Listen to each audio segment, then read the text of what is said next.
Hey, good morning, church. Here we are, Romans chapter 14, verses 5 through 9, and continuing from like last Friday, still about judgment on one another. Here's the text, and as you listen or read through it with me, think about the way we just seem to judge other people sometimes. Listen to what the Bible says.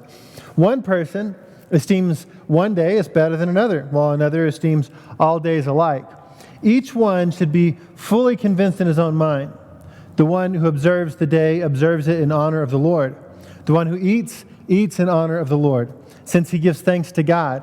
While the one who abstains in honor of the Lord and gives thanks to God. For none of us lives to himself, and none of us dies to himself. For if we live to the Lord. If we die for the Lord. So then, whether we live or whether we die, we are the Lord's. For to this end Christ died and lived again, that he might be Lord both of the dead and of the living.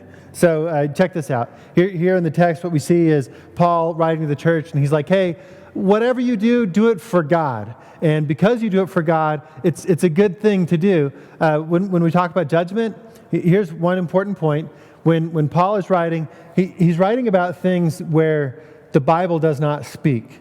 And I hope that makes sense. In other words, where the Bible says, thou shalt not lie, even if it feels okay to lie, don't lie. It's still sinful. When he's talking about one day better than another, you can have an opinion, and it's okay. Just be sure whatever you do or whatever I do, we do for the Lord. Questions? All right, so here's just a couple things to think about.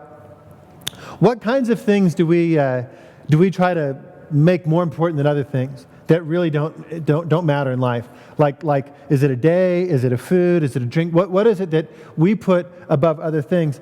Second question, how can we live life fully for Jesus Christ? And what does that look like on a day-to-day basis?